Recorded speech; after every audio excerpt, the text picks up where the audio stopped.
Hi, Al on the case again, guys. Today going to do an exchange radiator. That is, we're going to take this old cast iron radiator out.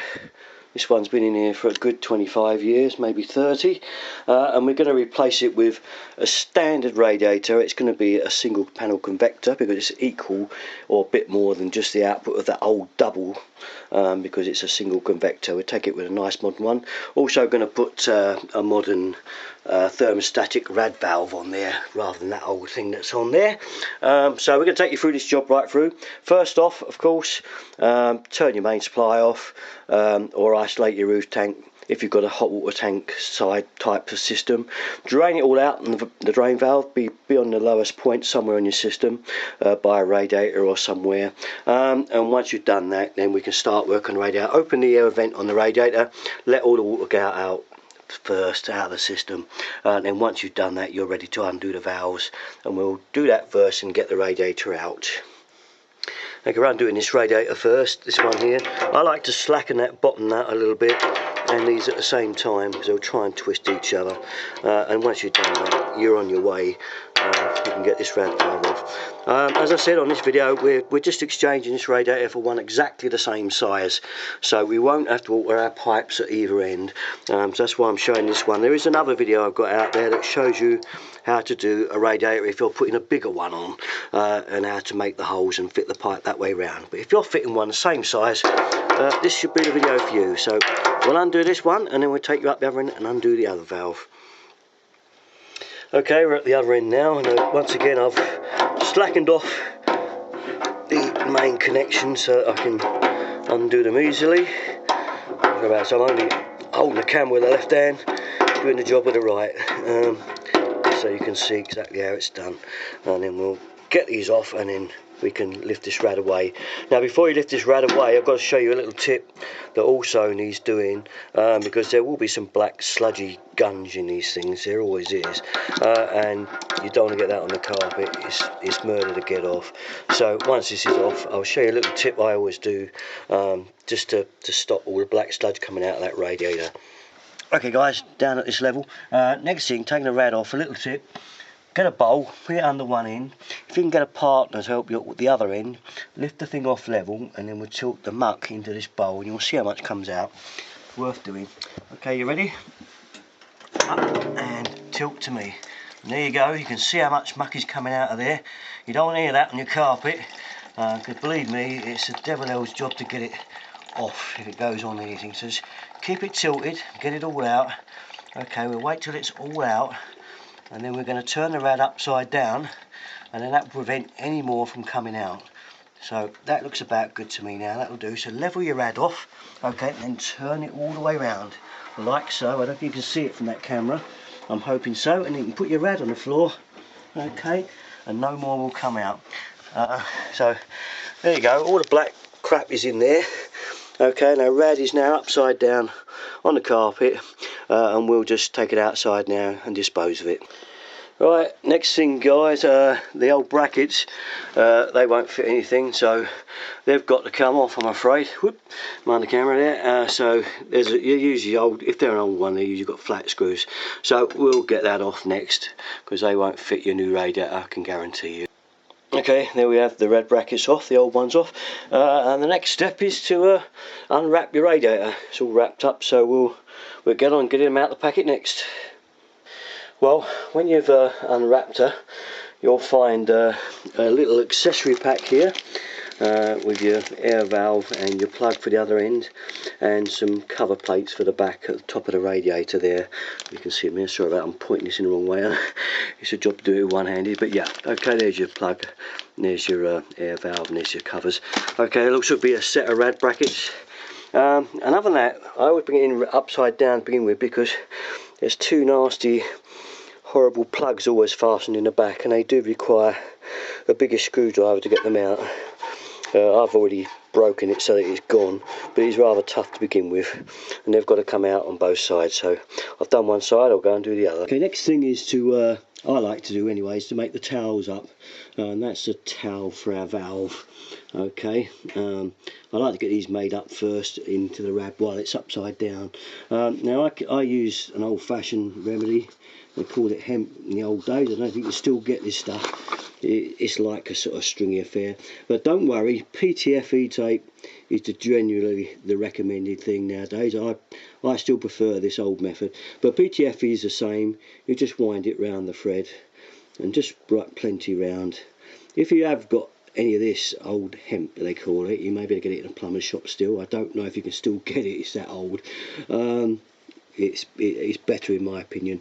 Once your towels are in, they're in the bottom now, turn the radiator up the other way. Decide which way you want the plug and which end you want the air valve.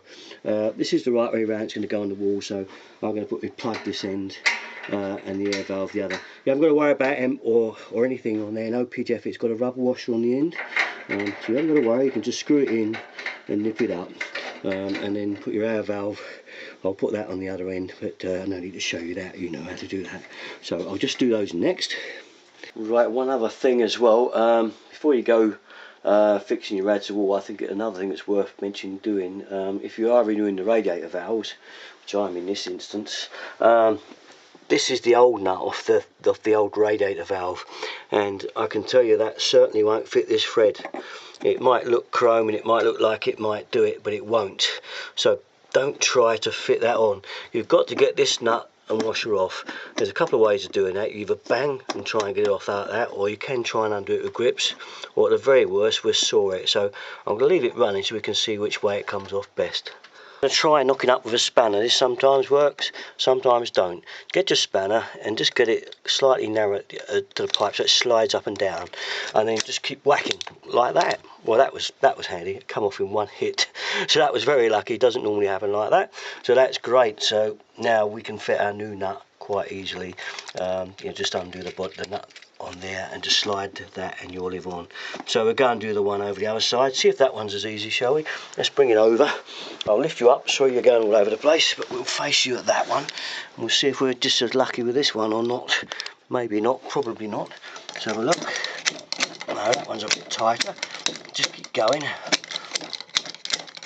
Might be a bit tight there. There you go, shoes off. Comes off for a ping, but once it's off we're okay to slip the nut and olive on there. So now we're going to do that next. This next bit is the way I like to do this next one with the olive is stick a bit of boss white around it. Make sure you have this, it does make all the difference. Believe me, if a joint's dry, it's never as good as a boss white joint. It usually is very much better than anything else you can think of. Okay, we stick our, I'm going to change the top of this valve, when I get it still, to a lock shield type. Take that cover off in a minute, so that won't be the cover, because I'm going to put the thermostatic at the other end. Okay, get your rad valves on, and then we're ready to line up the radiator and measure it up. So I'll just tighten this one up, ready in position, and then we'll go and do the other one. Next step, once I've got those rad valves on, is I like to lay the radiator on its back, on its front, should I say, on its back, on its front, and then line it up where the valves are going to be. So you can see that pretty much when that goes up, it's going to fit those valves. I'll make sure it's always in the middle, because this rad is an exact fit, it's exactly the same size as the one that's come off. It's got to fit. So the only thing we've got to do now is line up to get the right height, which I'll show you how to do next. Right then, the very important part of marking the wall and getting the correct height. I've laid my rad on the back, on its back, front. I'll get it right on its front. Make sure it's nicely carpeted on a piece of rag so you don't mark the front, obviously. Be careful with that one. And I lay the bracket where it's got to go, in the middle of that there. And I line it up, because the rad is against the wall. This always gives me a good indicator. I line the bracket up, so, and then I look at where it is on the wall. Where it is on the wall there is going to be my mark. So it's there. Now if we look there, you'll see that the mark lines up exactly with there. Now that is going to be our line on the wall. So we'll put a spot up the wall there with a level next. We'll take our level up now and make a mark somewhere up there behind the wall. We'll do that next. Now if I measure on the floor, we're going to go off the floor of the carpet there, it won't be too far out because it's quite flexy, this pipe. Now when it's up in position, it's actually 6.5 inches, I don't know if you can see that, to the centre of that pipe. Okay, so that's our height we want the radiator now. Now if you measure between the pipe bottom Okay, and the bracket that's on here, I can't really show you it until I take the camera up. You'll see that the bracket is actually 1.5 inches. So if we have a look there to the bottom of the rad, okay, it's 1.5 inches. If you did it from there, it's actually 1 inch to the centre. So if we do 6.5 plus 1 inch, it's going to be right for our bracket. So that should be 7.5 inches, will be exactly right. So don't forget that, it's quite normal. So really it's just like adding 1 inch on. There we are, there's our height, 6.5. We need another inch to get similar to that socket, so it's going to be 7.5 inches, and that's our measurement. So put it up your line there. Okay, that line wasn't quite long enough down the walls, we can see, but we know where it is. 7.5 is there, and that's where we're going to mark the bottom of the bracket. So she'll go like that, up that line to get a straight edge. Okay, get that on the bottom of the bracket, bottom of that line, and we know that's straight. And then mark the holes for the drill. Right, that bracket is now on, the new one. Don't forget to make good your old holes and that if you want to clean up and repaint behind it before you put the radiator up. That's entirely up to you. Okay, the next one, obviously, all we've got to do now is measure the centres from there to there, and we know we've got to be right. So, and that'll be the centre. Do it the same height. We want the thing level. But if we take measure on there, I swear I'm trying to hold the camera at the same time, and measure across to get your distance, okay? And then we'll mark the second one up on the wall there. Okay. Just one other thing, guys. The bracket, before you hang your rad, there is just one little thing. You'll notice these little clips here. Wonder what they're for. Here's our rad bracket, and it's to slot in to stop the rad from vibrating. They've got little slots and grooves. You just slot them in, okay, push them in hard into that groove there, push them right the way home, and it's like that. There you go. And it's to stop the rad rattling, and also it insulates it against the bracket. They're a good idea to put on. Okay, as you can see, I've actually fitted the radiator now, stuck it on the wall. Okay, so we're going to move on to our next bit now, which is doing the rad valves up. And here's our valves here, so you can see they're quite well lined up there. My addition worked out there, my heading up. And there's the other one. It's already sort of virtually fell in place straight from the off. So we're just going to do that up now, because I've already jointed them up. Okay, so we're going to joint those up there, do that one by hand, and we'll now get a spanner and do him up. Oh yeah, there is one other thing. Yeah, the boss white. We mustn't forget that. I've undone it again because very critical you get your boss white on, really. It does hold a joint together. You can get it round the olive there if you can. Okay, I have already done the bottom side, so I can virtually just nip that up now just by holding it at the top there. Just give it a nip there, like that. Make sure the bottom one's still tight. I know we tightened it up earlier, but actually you can leave it loose, tighten it up in the end if you like, if you prefer to get the angle dead right. And that's one side done. We'll just go down and do the other. Okay, we'll just do this end up. Again, it's just falling into place nice and easy. Once again, just whip him up there with the spanner, hold him in place, and make sure the bottom one's tight, which it is, and that's it. Okay, so the lock shield, sorry, that's the lock shield end. This is the thermostatic end. I usually like to try and fit the 5 at the front, push it into the little grooves. You'll find there's some little grooves there. They all sit into the squares of there.